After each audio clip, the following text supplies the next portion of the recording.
Hello friends, welcome back to Kaushalya cooking blogs. ಇವತ್ತಿನ ವಿಡಿಯೋದಲ್ಲಿ soya chunks ಮತ್ತು ಹಾಗೆ ವೆಜಿಟೇಬಲ್ನ ಬಳಸ್ಕೊಂಡು ಒಂದು ಸಿಂಪಲ್ ಆಗಿರುವಂಥ ತರಕಾರಿ ಪಲಾವ್ನ ಮಾಡ್ತಿದ್ದೀನಿ. ಸೊ ನಾವು ಮದುವೆಗಳಿಗೆ ಹೋದಾಗ ಏನಾದ್ರು ಫಂಕ್ಷನ್ಸ್ಗೆ ಹೋದಾಗ ಈ ಥರ ಸೋಯಾ ಚಂಕ್ಸ್ ಮತ್ತು ತರಕಾರಿ ಹಾಕಿಬಿಟ್ಟು ಒಂದು ಪಲಾವ್ನ ಮಾಡಿರ್ತಾರಲ್ಲ, ಅದೇ ಪಲಾವ್ನ ನಮ್ಮ ಮನೆಯಲ್ಲೇ ಸಿಂಪಲ್ಲಾಗಿ ಮಾಡ್ಕೋಬೋದು. ಹಾಗೆ ಫ್ರೆಂಡ್ಸ್, ನನ್ನ ಚಾನಲ್ ಫಸ್ಟ್ ಏನು ಮಾಡ್ತಿದ್ರೆ ಸಬ್ಸ್ಕ್ರೈಬ್ ಮಾಡ್ಕೊಳ್ಳಿ, ಹಾಗೆ ಪಕ್ಕದಲ್ಲಿರುವಂಥ ಬೆಲ್ ಐಕಾನ್ ಕ್ಲಿಕ್ ಮಾಡಿ. ಈಗ ಸೋಯಾ ಚಂಕ್ಸ್ ಪಲಾವ್ನ ಹೇಗೆ ಮಾಡೋದು ಅಂತ ನೋಡ್ಕೊಳ್ಳೋಣ. ಇದಕ್ಕೆ ಬೇಕಾದಂಥ ಪದಾರ್ಥಗಳು ಕ್ಯಾರೆಟು, ಹಾಗೆ ಬೀನ್ಸು, ಬಟಾಣಿ, ಈರುಳ್ಳಿ, ಹಾಗೆ ಒಂದೆರಡು ಟೊಮೊಟೊ, ಸ್ವಲ್ಪ ಪುದೀನ ಮತ್ತು ಕೊತ್ತಂಬರಿನ ಕಟ್ ಮಾಡಿ ಇಟ್ಕೊಂಡಿದ್ದೀನಿ. ಹಾಗೆ ಇಲ್ಲಿ ಸೋಯಾನ ಒಂದು ಕಪ್ಪಷ್ಟು ತಗೊಂಡು ಅದಕ್ಕೆ ಒಂದು ಬೌಲ್ಗೆ ಸೇರಿಸ್ಕೊಂಬಿಟ್ಟು ಬಿಸಿನೀರನ್ನ ಹಾಕ್ಕೋಬೇಕು. ಸ್ವಲ್ಪ ಉಗುರು ಬೆಚ್ಚಗೆ ನೀರು ಹಾಕ್ಕೊಂಡು ಒಂದು 1/4 ಚಮಚ ಅಷ್ಟು ಇಲ್ಲಿ ಸಾಲ್ಟ್ ಹಾಕ್ಕೊಂಡು ನೆನೆಸಿಟ್ಕೊಂಡಿರಬೇಕು. ಈ ಥರ ನೆನೆಸಿಕ್ಕೋಬೇಕು. ನಾವು ಬಿಫೋರು ಪಲಾವ್ ಮಾಡೋಕ್ಕೂ ಮೊದಲೇ ಒಂದು 5 ನಿಮಿಷ ನೆನೆಸಿಟ್ಕೊಂಡಿರಬೇಕು. ಒಂದು 5 ನಿಮಿಷ ಆದಮೇಲೆ ಅದ್ರಲ್ಲಿ ನೀರೆಲ್ಲ ಹಿಂಡಿಬಿಟ್ಟು ಮತ್ತೆ ಸೇರಿಸ್ಕೋಬೇಕಾಗುತ್ತೆ. ಇದಕ್ಕೆ ಒಂದು ಪಲಾವ್ ಮಾಡ್ಕೊಳ್ಳಿಕ್ಕೆ ಒಂದು ಗ್ರೀನ್ ಪೇಸ್ಟ್ ರೆಡಿ ಮಾಡ್ಕೋಬೇಕಾಗುತ್ತೆ. ಇದನ್ನು ಮಾಡ್ಕೊಳ್ಳಿಕ್ಕೆ ಒಂದು ಮಿಕ್ಸಿ ಜಾರ್ಗೆ ಪುದೀನ, ಕೊತ್ತಂಬರಿ, ಹಾಗೆ ಹಸಿಮೆಣಸಿನ್ಕಾಯಿ, ಶುಂಠಿ, ಬೆಳ್ಳುಳ್ಳಿ, ಹಾಗೆ ಇದ್ರ ಜೊತೆಗೇ ಒಂದು ಅರ್ಧ ಅಷ್ಟು ಟೊಮೊಟೊನ ಸೇರಿಸ್ಕೊಂಡ್ಬಿಟ್ಟು ಇದು ನೀರು ಹಾಕ್ತೀರಾ ಹಾಗೇ ಪೇಸ್ಟ್ನ ರೆಡಿ ಮಾಡಿ ಇಟ್ಕೋಬೇಕು. ಈಗ ಇದು ಸಹ ಪೇಸ್ಟ್ ಮಾಡಿ ಇಟ್ಕೊಳ್ಳೋಣ. ಹಾಗೆ ಇನ್ನು ಪಲಾವ್ ಸಾಮಾನು ಇಲ್ಲಿ ಸೋಂಪು ಒಂದು ಅರ್ಧ ಸ್ಪೂನಷ್ಟು, ಚಕ್ಕೆ, ಲವಂಗ, ಏಲಕ್ಕಿ, ಅನಾಸು, ಹಾಗೆ ಪಲಾವ್ ಎಲೆ, ಇದರ ಜೊತೆಗೇ ಮರಾಠಿ ಮೊಗ್ಗು ತಗೊಂಡು ಸ್ವಲ್ಪ ಇದಕ್ಕೆ ಕಸ್ತೂರಿ ಮೆಂತ್ಯನೂ ಬಳಸಬೇಕಾಗುತ್ತೆ. ಈಗ ಗ್ರೀನ್ ಪೇಸ್ಟು ಸಹ ರೆಡಿ ಆಯ್ತಲ್ಲ. ಈಗ ಹಾಗೆ ಒಂದು 5 ನಿಮಿಷ ಸೋಯಾ ಚಂಕ್ಸ ನಾವು ನೆನೆಸಿಕ್ಕೋಬೇಕಾದ್ರೆ ಈಗ ಒಂದು ಸಲ ನೋಡ್ಕೊಳ್ಳೋಣ ನೆನೆಸಿದೆಯಾ ಅಂತ. ನಾವು ನೆನೆದಿದ್ದರೆ ನೀರೆಲ್ಲ ಹಿಂಡಿಬಿಟ್ಟು ತಗೊಳ್ಳೋಣ. ಇಲ್ಲ ಅಂತಂದರೆ ಇನ್ನೂ ಹಿಂಗು ಪಲಾವ್ಗೆ ಒಗ್ಗರಣೆ ಮಾಡ್ಕೊಳ್ಳಿಕ್ಕೆ ಟೈಮ್ ಇರುತ್ತಲ್ವ, ಹಾಗೆ ನೆನೆಯಕ್ಕೆ ಬಿಟ್ಬಿಡೋಣ. ಈಗ ಪಲಾವ್ ಮಾಡ್ಕೊಳ್ಳಿಕ್ಕೆ ನಾನಿಲ್ಲಿ ಕುಕ್ಕರಲ್ಲೇ ಮಾಡ್ತೀನಿ, ಯಾಕಂದರೆ ಬೇಗನೂ ಆಗಿಬಿಡುತ್ತೆ. ನಮಗೆ ಮಾರ್ನಿಂಗ್ ಟೈಮ್ ಆಗಿರೋದ್ರಿಂದ ಸ್ವಲ್ಪ ಟೈಮು ಸಹ ಸೇವ್ ಆಗುತ್ತೆ ಅಂತ ಹೇಳ್ಬಿಟ್ಟು ನಾನು ಕುಕ್ಕರಲ್ಲೇ ಮಾಡ್ತೀನಿ. ಇಲ್ಲ ಪಾತ್ರೆಯಲ್ಲಿ ಮಾಡೋಂಗಿದ್ರೆ ಸೇಮ್ ಪ್ರೊಸೆಸ್ನ ಪಾತ್ರೆಯಲ್ಲಿ ಮಾಡ್ಬೋದು, ಬಟ್ ಕುಕ್ಕರಲ್ಲಾದರೆ ಬೇಗ ಆಗಿಬಿಡುತ್ತೆ.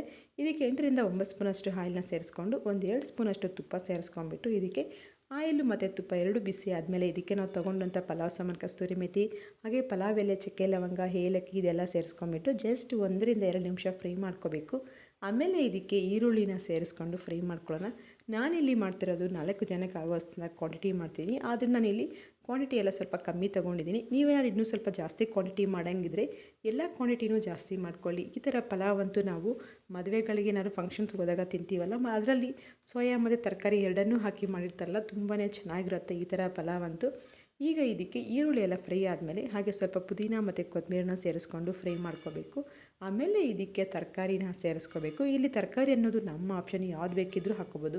ಇಲ್ಲಿ ನಾವು ಕೋಲ್ ಹಾಕ್ಕೋಬೋದು, ಕ್ಯಾಪ್ಸಿಕಮ್ಮನ್ನು ಆ್ಯಡ್ ಮಾಡ್ಕೋಬೋದು. ಹಾಗೆ ನೀವು ಹಾಕಿದಂಥ ಬಟಾಣಿ ತೊಗೊತಿರಲ್ಲ, ನಾನಿಲ್ಲಿ ಒಣಗಿರೋ ಬಟಾಣಿ ನೈಟಲ್ಲಿ ನೆನೆಸಿಕ್ಕೊಂಬಿಟ್ಟು ತೊಗೊಂಡಿದ್ದೀನಿ.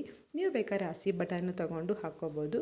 ಈಗ ತರಕಾರಿ ಎಲ್ಲ ಫ್ರೈ ಆದಮೇಲೆ ಇದರ ಜೊತೆಗೇ ಟೊಮೊಟೊ ಮತ್ತು ಸೋಯಾನ ನೀರೆಲ್ಲ ಹಿಂಡಿಬಿಟ್ಟು, ನಿಮ್ಗೇನೋ ಸ್ವಲ್ಪ ದೊಡ್ಡ ಸೈಜು ಅಂತ ಅನಿಸಿದ್ರೆ ಅದನ್ನು ಕಟ್ ಮಾಡಿ ಸೇರಿಸ್ಕೊಳ್ಳೋಣ, ಬಟ್ ನೀರೆಲ್ಲ ಹಿಂಡಿಬಿಟ್ಟೇ ಹಾಕ್ಕೋಬೇಕಾಗುತ್ತೆ. ಸೋಯಾ ಹಾಕಿದ ಮೇಲೆ ಒಂದು 2 ನಿಮಿಷ ಫ್ರೈ ಮಾಡಿಕೊಂಡು ಆಮೇಲೆ ಇದಕ್ಕೆ ನಾವು ರೆಡಿ ಮಾಡಿಟ್ಟಂಥ ಪೇಸ್ಟ್ ಐತಲ್ಲ, ಗ್ರೀನ್ ಪೇಸ್ಟ್, ಅದನ್ನು ಸೇರಿಸ್ಕೊಂಡ್ಬಿಟ್ಟು ಚೆನ್ನಾಗಿ ಫ್ರೈ ಮಾಡ್ಕೋಬೇಕು.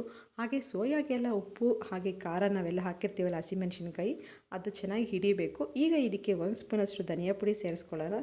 ಹಾಗೆ ರುಚಿಗೆ ತಕ್ಕಷ್ಟು ಉಪ್ಪನ್ನ, ಕಲ್ಲುಪ್ಪನ್ನ ಸೇರಿಸ್ಕೋಬೇಕಾಗುತ್ತೆ. ಇಲ್ಲಿ ಸಾಲ್ಟ್ ಆ್ಯಡ್ ಮಾಡಬೇಡಿ.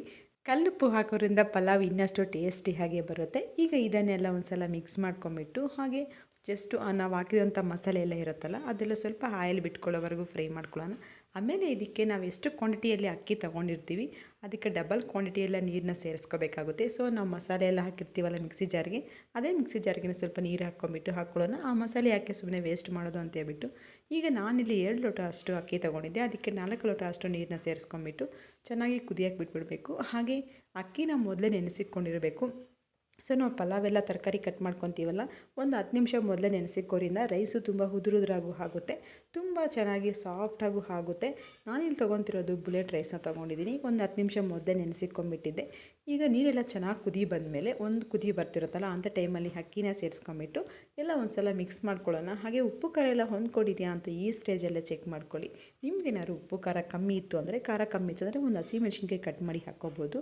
ಈಗ ಕೊನೆಗೆ ಸ್ವಲ್ಪ ಪುದೀನ ಮತ್ತು ಕೊತ್ತಂಬರಿನ ಸೇರಿಸ್ಕೊಂಬಿಟ್ಟು ಈಗ ಇದಕ್ಕೆ ಮುಚ್ಚಳ ಹಾಕ್ಕೊಂಬಿಡೋಣ. ನೀವು ಪಾತ್ರೆಯಲ್ಲಿ ಏನಾದ್ರು ಮಾಡೋಂಗಿದ್ರೆ ಈ ಥರ ಎಲ್ಲ ಪ್ರಿಪ್ರೇಷನ್ ಆದಮೇಲೆ ಕೊನೆಗೆ ಸ್ವಲ್ಪ ತುಪ್ಪನ ಆ್ಯಡ್ ಮಾಡ್ಕೊಂಬಿಟ್ಟು ದಮ್ ಮಾಡ್ಕೊಂಡ್ರೆ ಈ ತರಕಾರಿ ಮತ್ತು ಸೋಯಾ ಚಂಕ್ಸ್ ಪಲಾವ್ ರೆಡಿ ಆಗುತ್ತೆ. ಈಗ ಮುಚ್ಚಳ ಹಾಕಿಬಿಟ್ಟು ಒಂದು 3 ವಿಸಿಲ್ ಹಾಕಿಸ್ಕೊಂಬಿಡೋಣ. 3 ವಿಸಿಲ್ಗೆ ಪರ್ಫೆಕ್ಟಾಗಿ ರೆಡಿ ಆಗಿರುತ್ತೆ.